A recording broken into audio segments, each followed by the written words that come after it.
കൂട്ടുകാരെ, hi, hello friends. പൂമ്പാറ്റകളിലേക്ക് വീണ്ടും നിങ്ങൾക്ക് സ്വാഗതം. നല്ല സെഷൻസ് നിങ്ങളുടെ കാത്തിരിക്കുന്നു. സ്നേഹത്തിൻ്റെയും സന്തോഷത്തിൻ്റെയും നല്ല നിമിഷങ്ങളായി മാറട്ടെ.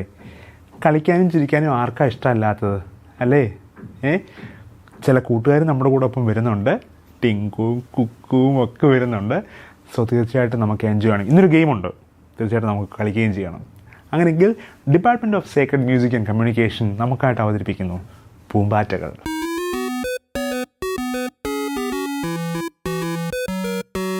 കൂട്ടുകാരെ, ഇത് നമുക്ക് കുക്കുവിൻ്റെ കൂടെ കുറച്ച് നേരം ആസ്വദിച്ചാലോ? കുക്കു റെഡിയാണ്? യെസ്, ഞാൻ റെഡിയാ. ചേട്ടൻ റെഡിയാണോ? ഞാൻ റെഡിയാണ്. എൻ്റെ പേര് അനു സാമുവൽ എന്നാണ് കേട്ടോ. ചേട്ടനല്ല, അനു സാമുവൽ. ഇവർക്കറിയാം, എല്ലാവർക്കും, കൂട്ടുകാർക്ക് എല്ലാവർക്കും അറിയാം. റൈറ്റ് ഫ്രണ്ട്സ്, നമുക്ക് ഇന്ന് ഒരു ചോദ്യം കുക്കുവിനോട് ചോദിക്കണം. എന്നാ ചോദ്യം? എല്ലാ ദിവസവും ചോദ്യമല്ലേ ചോദിക്കുന്നത്? എല്ലാ ദിവസവും ചോദ്യമാണ്. ഇന്നൊരു ചോദ്യമാണ് ചോദിക്കുന്നത്. നിനക്ക് ടി വി കാണാതിരിക്കാൻ പറ്റുമോ? ഇല്ല. ഇവൻ എല്ലാ ദിവസവും എപ്പോൾ നോക്കിയാലും മൊബൈൽ, ടി വി, മൊബൈൽ. എന്തൊരു സന്തോഷമാണെന്നറിയാമോ? അതെ, സന്തോഷമാണ്. പക്ഷേ പേരൻസ് ചില കാര്യങ്ങൾ പറയും, മോനെ അത് നിർത്ത്, വേണ്ട എന്ന് ഇവൻ ഉത്തരം പറയും. മോനെ മൊബൈൽ കണ്ടത് മതി, ഇച്ചിരി സമയം കഴിഞ്ഞ് ചെയ്യാം, ഇച്ചിരൂടെ സമയം കഴിഞ്ഞ് ചെയ്യാമെന്നാണോ പറയേണ്ടത്? നിർത്തുമെന്ന് പറയുമ്പോൾ കൂട്ടുകാരൻ നിങ്ങൾ എന്താ ചെയ്യാറുള്ളത്?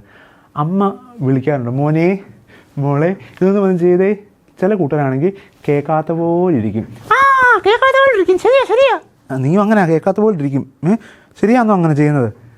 അതിന് പറയുന്ന പേരാണ് നിഷേധിക്കുന്ന മനോഭാവം എന്ന് പറയുന്നത്. മറ്റൊരു പേരുണ്ട് റിബല്യസ് ആറ്റിറ്റ്യൂഡ് എന്ന് പറയും ഇംഗ്ലീഷിൽ. എന്നാ ആറ്റിറ്റ്യൂഡ്? റിബല്യസ്, നിഷേധിക്കുന്ന മനോഭാവം.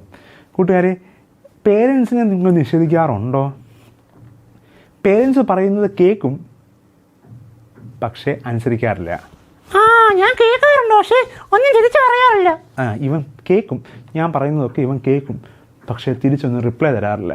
അതൊരു നിഷേധിക്കുന്ന മനോഭാവമാണ്. കേൾക്കാത്ത പോലിരിക്കുക, കാണാത്ത പോലിരിക്കുക, അതൊക്കെ ചെയ്യുകയാണെങ്കിൽ ഒരു റിബല്യസ് ആറ്റിറ്റ്യൂഡ് തന്നെ, നിഷേധിക്കുന്ന മനോഭാവമാണ്. ഞാൻ ഇന്നൊന്ന് വിളിച്ചോട്ടെ, നിഷേധികൾ ആരെങ്കിലും ഇവിടെ ഉണ്ടോ? ഇവൻ സത്യം പറഞ്ഞു കേട്ടാ. അങ്ങനെയെങ്കിൽ കൂട്ടുകാരെ, നിഷേധികളായി മാറരുത്. പേരൻസിനോട് നിഷേധികളായി മാറരുത്. മറ്റൊന്നാണ് സ്കൂൾ അതോറിറ്റിയോട്. സ്കൂൾ അതോറിറ്റി പറയും നിങ്ങൾ ഫുൾ യൂണിഫോമിൽ വരണം. എല്ലാവരും ഫുൾ യൂണിഫോമിലാണോ പോകാറുള്ളത്? പോകും. ചില ദിവസം ടൈ കെട്ടാറില്ല, ചില ദിവസം ഷൂ ഒന്നും ക്ലിയർ ആകാറില്ല. സ്കൂളിലെ നിയമങ്ങളുണ്ട്, കൂടാതെ റോഡിലെ നിയമങ്ങളുണ്ട്, ഗവൺമെൻറ് നിയമങ്ങളുണ്ട്. ഏറ്റവും ഇമ്പോർട്ടൻ്റ് ആയിട്ടുള്ളത് ദൈവത്തിന് ഒരു നിയമമുണ്ട്. ദൈവത്തിൻ്റെ നിയമ പുസ്തകത്തിന് പറയുന്ന പേരാണ് ബൈബിൾ. ദൈവം എല്ലായ്പ്പോഴും നമ്മളോട് സംസാരിക്കുന്നുണ്ട്. അത് പാടില്ല, അങ്ങനെയാണ്, ഇങ്ങനെ ചെയ്യണം. അതെ അതെ അതെ. അങ്ങനെയെങ്കിൽ കൂട്ടുകാരെ, ദൈവം പറയുന്ന നിയമങ്ങളെ മനസ്സിലാക്കാൻ നിങ്ങൾ തയ്യാറാണോ? ഞാൻ തയ്യാറാ. അങ്ങനെയാണെങ്കിൽ ബൈബിളിലെ എല്ലാ കാര്യങ്ങളും നീ വായിക്കുകയും അനുസരിക്കുകയും ചെയ്യാൻ നിങ്ങൾ തയ്യാറാണോ? അങ്ങനെ ചെയ്യാത്ത കൂട്ടുകാരെ ദൈവത്തെ നിഷേധിക്കുന്ന നിഷേധികളായി മാറാറുണ്ട്. ഫ്രണ്ട്സ്, ദൈവത്തിൻ്റെ വചനത്തെ നിഷേധിക്കുന്ന നിഷേധികളായി തീരുമ്പോൾ അതിനൊരു ആഫ്റ്റർ എഫക്റ്റ് ഉണ്ട്. അതിന് തീർച്ചയായിട്ടും അടി കിട്ടും, അതിന് ശിക്ഷാവിധിയുണ്ട് യേശുകർത്താവിൻ്റെ രണ്ടാമത്തെ വരവിൽ. എന്നാൽ നന്നായിട്ട് ചെയ്യുകയാണെങ്കിൽ, ദൈവം അപ്പോയിൻ്റ് ചെയ്ത എല്ലാ ആൾക്കാരെ അനുസരിച്ച് ജീവിക്കുകയാണെങ്കിൽ അതിന് റിവാർഡും കിട്ടാറുണ്ട് സെക്കൻഡ് കമ്മിങ്ങിൽ. എനിക്ക് റിവാർഡ് മതി. ഇവന് റിവാർഡ് മതി. കാരണം അതിൻ്റെ കോൺസിക്വൻസസ് എന്താണെന്ന് മനസ്സിലാക്കി ദൈവമാണ് നമുക്ക് പേരൻസിനെയും നമ്മുടെ ടീച്ചേഴ്സിനെയും ഗവൺമെൻറ് ലോയെയും ഒക്കെ അപ്പോയിൻ്റ് ചെയ്തിരിക്കുന്നതെന്നുള്ളത് മനസ്സിലാക്കി അതിനെ അംഗീകരിക്കുമ്പോൾ നമ്മുടെ ജീവിതത്തിന് ഉയർച്ച ഉണ്ടാവും. അതുകൊണ്ട് നമുക്കിന്നൊരു പ്രാർത്ഥിക്കണം. Dear Lord, please mold me. Dear Lord, please mold me. Old me അല്ല, മോൾഡ് മീ. മോൾഡ്, എന്നെ മെനയണമേ. അങ്ങനെയെങ്കിൽ നിഷേധിക്കുന്ന ആൾക്കാരായിട്ടല്ല, എന്നെ മെനയുന്ന ഒരു ജീവിതത്തിൻ്റെ ഉടമയായി തീരുവാൻ നമുക്ക് സാധിക്കണം. നിങ്ങൾ റെഡിയാണോ അതിന്? ഞാൻ റെഡിയാ. ഇവൻ റെഡിയാണ്. സോ അങ്ങനെയെങ്കിൽ നിഷേധികളായിട്ടല്ല, എന്നെ മെനയണമേ എന്നുള്ള പ്രാർത്ഥന നമുക്ക് പ്രാർത്ഥിക്കാം. അതിന് ദൈവം നിങ്ങളെ സഹായിക്കട്ടെ. ഇവൻ നിഷേധിയല്ല. നിങ്ങളോ? അല്ലേ അല്ല. അല്ലേ അല്ല.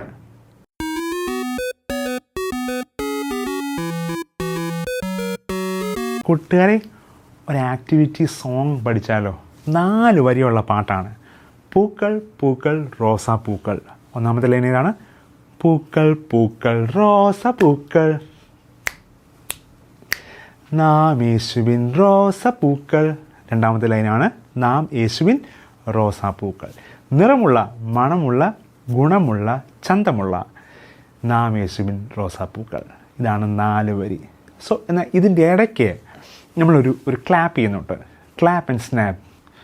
പൂക്കൾ പൂക്കൾ റോസാപ്പൂക്കൾ 1 2 1 1 2. കിട്ടിയോ? രണ്ടാമത്തെ പ്രാവശ്യം റിപ്പീറ്റ് ചെയ്യുമ്പം 1 1 2 2 1 1 2 2 ഈ ക്ലാപ്പ് ചെയ്യണം. റെഡി? അപ്പം പൂക്കൾ പൂക്കൾ റോസാപ്പൂക്കൾ 1 2 1 1 2, നാം യേശുവിൻ റോസാപ്പൂക്കൾ 1 2 1 1 2, പൂക്കൾ പൂക്കൾ റോസാപ്പൂക്കൾ 1 1 2 2 1 1 2 2, നാം യേശുവിൻ റോസാപ്പൂക്കൾ. നിറമുള്ള, മണമുള്ള, ഗുണമുള്ള, ചന്തമുള്ള 2 1 1 2 2, നിറമുള്ള, മണമുള്ള, ഗുണമുള്ള, ചന്തമുള്ള, നാം യേശുവിൻ റോസാപ്പൂക്കൾ 1 2 2, നാം യേശുവിൻ റോസാപ്പൂക്കൾ. ആഹാ, ഇനി നമുക്ക് ഒരുമിച്ച് ഞാൻ പാട്ട് പാടാം, ഇടയ്ക്കത്തെ ക്ലാപ്പ് നിങ്ങൾ ചെയ്തോണം. റെഡി? സോ മറന്നു പോകരുത്. ആദ്യം 1, രണ്ടാമത്തെ പ്രാവശ്യം. ക്ലിയർ? റെഡി? അപ്പോൾ ഞാൻ പാട്ട് പാടാം, നിങ്ങൾ ഇടയ്ക്കത്തെ ക്ലാപ്പ് ചെയ്തോണം. ആ സ്പേസ് ഞാൻ ഇട്ടേക്കാം, ആ സ്ഥലത്ത് നിങ്ങൾ നന്നായിട്ട് ക്ലാപ്പ് ചെയ്തോണം. റെഡി?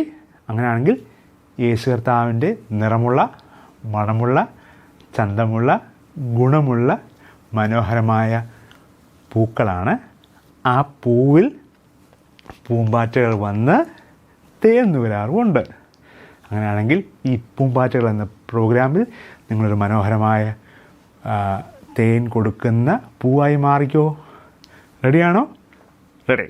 അങ്ങനെയെങ്കിൽ പൂക്കൾ പൂക്കൾ റോസാപ്പൂക്കൾ. ഞാൻ പാടുന്നു, നിങ്ങൾ ക്ലാപ്പ് ചെയ്തോണം. റെഡി? 3 സ്റ്റാർട്ട്. പൂക്കൾ പൂക്കൾ റോസാപ്പൂക്കൾ, നാം യേശുവിൻ റോസാപ്പൂക്കൾ, പൂക്കൾ പൂക്കൾ റോസാപ്പൂക്കൾ,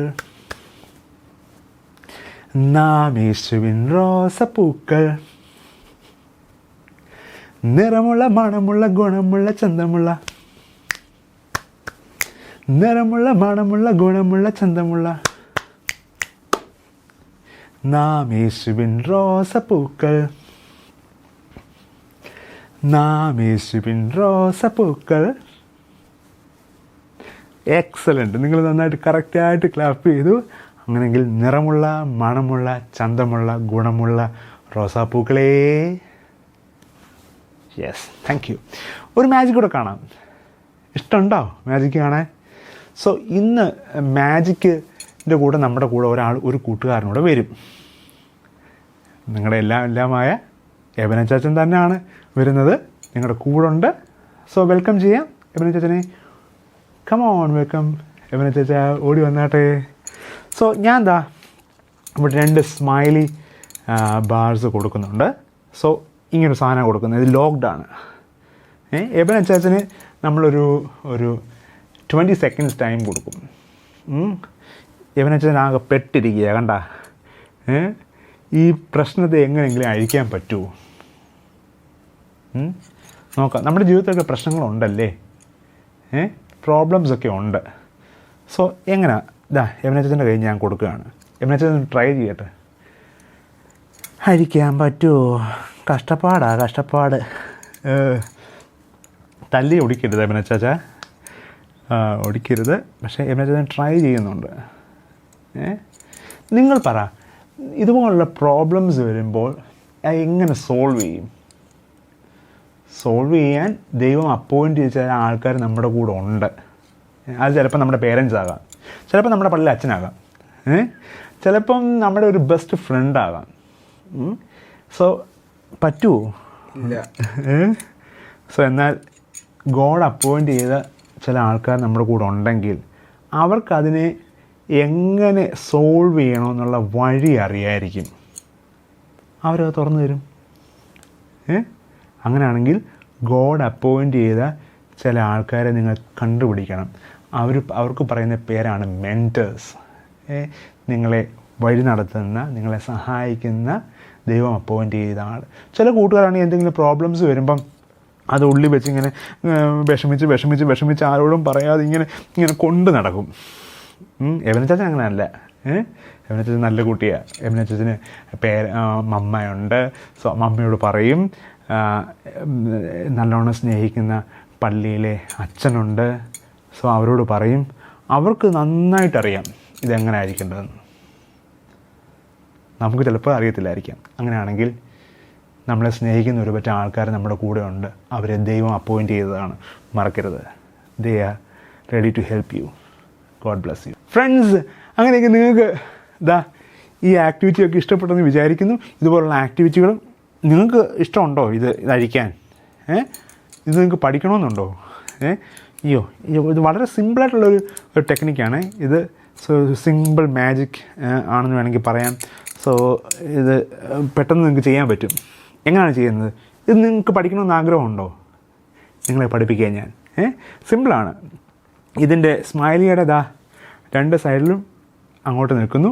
ഇത് ജസ്റ്റ് ഒന്ന് ഇത് മുകൾ വശത്തെ മുമ്പിൽ നിൽക്കുന്ന സാധനം അടിയിൽ കൂടെ പോയി ജസ്റ്റ് ഓപ്പോസിറ്റ് സൈഡിൽ പോകുന്നു. എന്നിട്ട് റൈറ്റ് ഹാൻഡിൽ നിൽക്കുന്ന ആ പോർഷനെ ജസ്റ്റ് ഒന്ന് തിരിക്കുന്നു. ഓപ്പണായി വരുന്നു. അപ്പോൾ ഇത് പക്ഷേ വീണ്ടും ചില കൂട്ടുകാരുടെ കൊടുത്ത് ഇത് ഓപ്പൺ ആക്കാൻ ബുദ്ധിമുട്ടായിരിക്കും. പക്ഷേ ഇത് ഓപ്പൺ ആക്കാൻ അറിയാവുന്നവർക്ക് വെരി ഈസി ടാസ്ക്കാണ്. അങ്ങനെയെങ്കിൽ അറിയാവുന്ന ചില ആൾക്കാർ നിങ്ങളുടെ ഇടയിലുണ്ട്. അവരെ മറന്നു പോകല്ലേ. സോ ഇതുപോലെ ടെക്നിക്സ് തീർച്ചയായിട്ടും നിങ്ങൾക്ക് മനസ്സിലാക്കണമെങ്കിൽ DSMC ഒരുക്കുന്ന മനോഹരമായ ഈ കൂട്ടായ്മയിൽ നിങ്ങൾക്ക് പങ്കുകാരാകാം. നിങ്ങളുടെ ഫ്രണ്ട്സിനോട് നിങ്ങൾ പറയാൻ മറക്കരുതേ. എന്നാണ് എല്ലാ വ്യാഴാഴ്ചയും വൈകുന്നേരം 5 മണിക്ക്. അടുത്ത ആഴ്ച കാണാം. ബൈ.